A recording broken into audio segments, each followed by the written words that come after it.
So yeah, we are here at Senior TV and this is JK Live at ako si Senior. Kasama ko ang aking kaibigan na nakabattle sa Kuwagaguhan. Siya si... Pakilala ka. Erica, Iri AK, Eriac, Elizer. Check out nyo Kuwagaguhan, pati Rap Lines. May battle ako niyan sa March 7. At abang-abang din kayo sa Kuwagaguhan tour na, sa Nocturne. So shoutout sa Rap Lines, sa Kuwagaguhan at sa mga sponsor natin, Duroy Tindahan. So kakabukas lang ngayon. So kaya nandito sila. So shoutout sa mga yan, sa mga kasama natin, kasama ni Eri, sa mga anak ni Saito. Maraming salamat. Unang tanong, nandito ka sa Kuwagaguhan o JK Live. Ang unang tanong natin, so bakit ka nag-battle rap? Matagal ko na talaga siyang matagal ko siyang gustong subukan. Like, ever since pa nung mga times na nanonood ako ng battle. Unang nag-inspire sa akin, syempre Balakid. Nandun na yung niya. Saito, syempre, lagi ko pinapanood yan eh. Di naman pwedeng mawala yan eh. Syempre, Looney rin.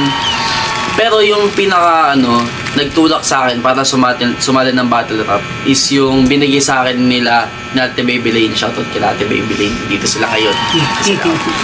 Sinendan nila ako ng parang screenshot ng Kuwagaguhan na looking for battle MCs. So, nung nag-inquire ako, kala ko nung una pala, inisip ko, gagi, wag na kaya ako mag-send kasi parang nakuha na ata eh. Pero syempre, makulit tayo. Sinabi ko, meron pa po bang 2000 na yun? Nung lang, last year lang. Mga 25. Chat ko yung page, sabi niya meron pa raw, and the rest is history. Kita pa ako ay tinutukan. Nagapak na parang yung mga pangalan mo na i-react, pak. Debut. And then next question is, bakit Eri AK yung pangalan? Iri AK. So, ito talaga, pasintabi. Inisip ko talaga siya habang nasa CR ako. Marami akong mga draft na MC names. Sabihin natin Kronos, KHRONOS, like Oras, ganun. Oras, Pero na-sinerch ko siya, puta may MC na pala sa ibang bansa na may gumamit nun. So parang unoriginal naman na. Buti pag sinerch ko yung sinerch ko yung pangalan ko, puta sa kanila pa yung lumabas. Meron din ako mga iba't ibang like yung ELZR. Kaso nga lang, ang problema, baka sabihin na ginaya ko kay Blazer since LZR din yung parang sige, kay Makoy, no? Parang parang sobrang unoriginal ko naman nun sabihin. Gumaya lang ako, parang yung may mga uwan sa dulo. Tas dumating din yung Iri AK. Binaliktad ko lang siya kasi gusto ko rin yung yung parang binaliktad yung kasi yung parang nickname ko kasi talaga Kairi. Kairi. Parang inano mo lang siya. Binaliktad ko siya tas iniba ko lang yung spelling. Legit. Baka inano mo lang, baka nirumble mo, hindi ba? Hindi, binaliktad ko siya kasi diba? Elizer. Hindi, wala yun. Wala. Yung nickname kasi ito, shout out kay Mama. Binigyan niya ako ng mahilig kasi siya sa anime dati. Tapos, meron siyang isang pinapanood na anime na pangalan ng bida, Kairi. Kairi? So, dun hindi yung ML Kairi Hindi yung ML na NBA Kairi na si... Hindi, like, hindi yung ML, yung naglalaro sa ML, na Kairi pangalan. Hindi yun. Basta galing talaga siya sa anime. So, doon nagsimula yung Kairi. Tapos binaliktad ko lang yung Kairi, Iri, tas AK. Tapos parang iniba ko lang yung spelling ng Iri. So, ayun, doon nagsimula yung MC name ko. Sana naman, yung AK, yung baril. Hindi.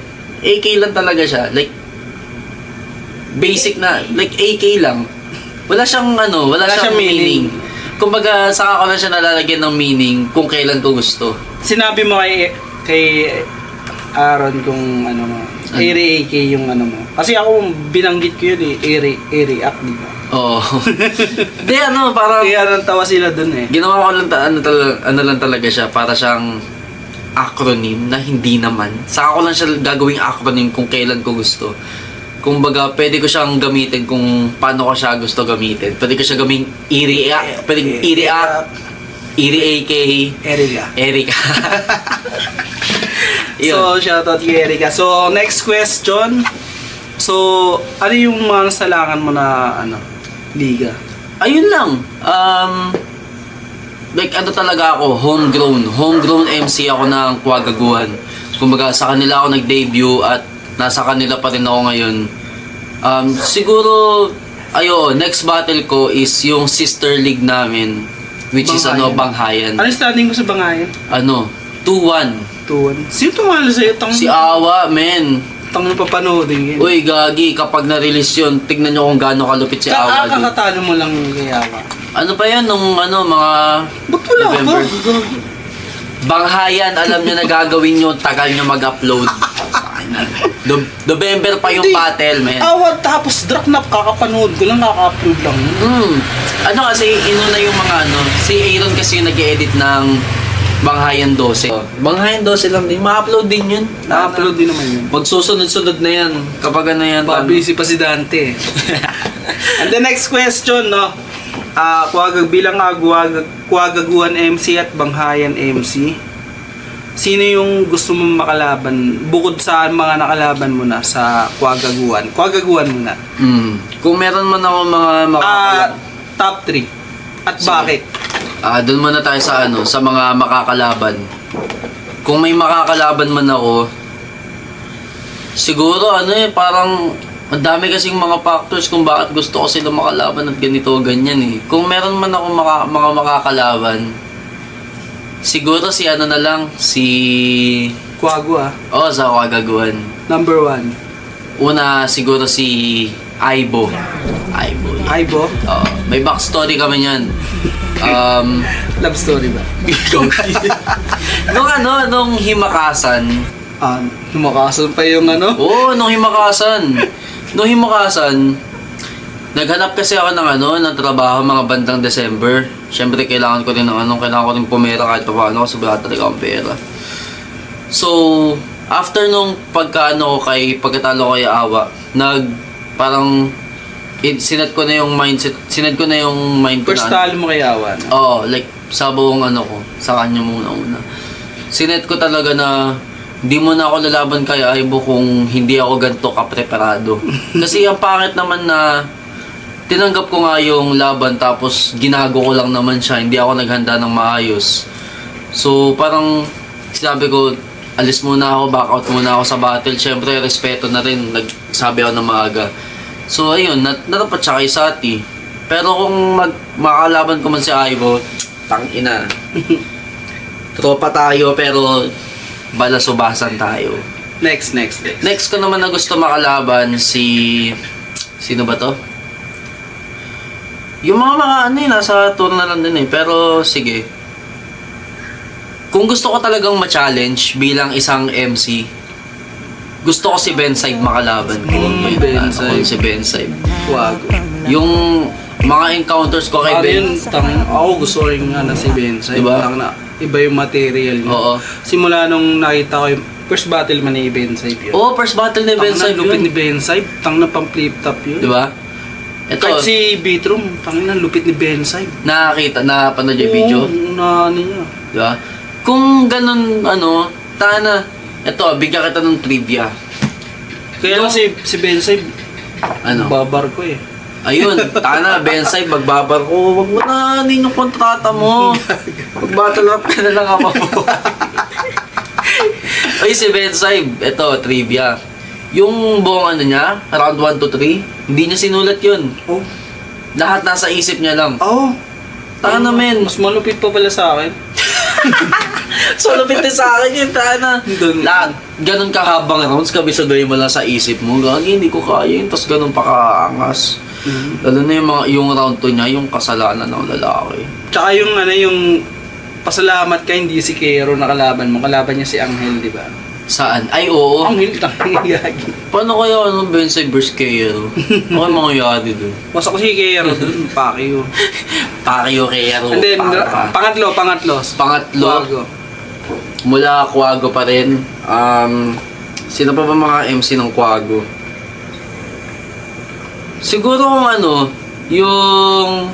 Dati ko pa to gusto makalaban si Architect Tony. Arkitekton.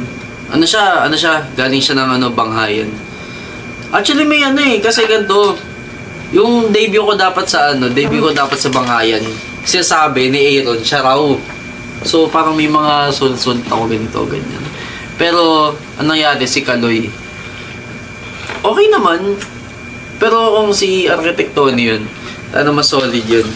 So, ang 3 MCs ko na gusto ko makalaban, si Aibo, si Bensai, tsaka Arkitekton. Architect Tony. Like, wala.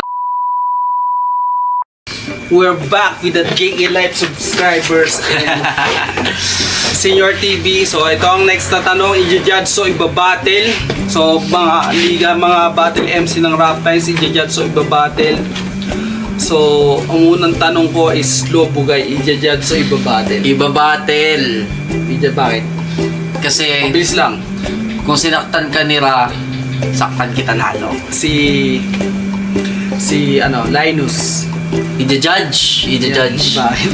Kung ganun yung writing prowess niya bilang isang rookie, paano pa kaya kung tumagal, di ba? So, i-judge. Penduko, i-judge din. Laban kay Plasis, taka na sobrang classic noon. Hindi ko kaya tapatan yung ganong klase ng sulat. Blitzen. Tatanong mo pa ako, judge ko yun syempre. Maging judge na lang kaysa makalaban ng isang super champion. Napanood ko yung finals. Ayoko nang ganun makalaban. Pretty digulat. Pretty digulat. Hindi. Talo ka nun kay Foreman. Sige, babattle kita, pretty digulat. Kung kinaya ka ni Foreman, kakayanin ka ni Erika. Last but not the least, Vanguard. Kung ganun yung ginawa mo kay Pretty Digulat, galingan mo palalo. Battle tayo minsan, idol. Game. Kawagaguhan. Brutalismo. Battle tayo, Aaron. Ha? Bakit? Tinapat mo kay tinutukan, gago. Next, Sisi. Alam mo, papalag talaga ako, men. Like, hindi ako magpapabaya if ever na mag-battle tayo ulit. Kung di man na... Pero may sulat ka na sa kanya. May mga sulat ako, kumbaga nandun na yung mga drafts ko. Siyempre, tana kung ganong klaseng MC, di mo naman kaya magpabaya eh. Tana super rookie yun eh. Tapos ako, tana Miguel tayo, Felix lang ako. Next, as Bensai. Na, siyempre, sabi ko naman na kanina, siyempre, ibabattle ko yun. Pagkakandaan ko siya to the best of my ability. Colors. Battle tayo, Kuya Dale.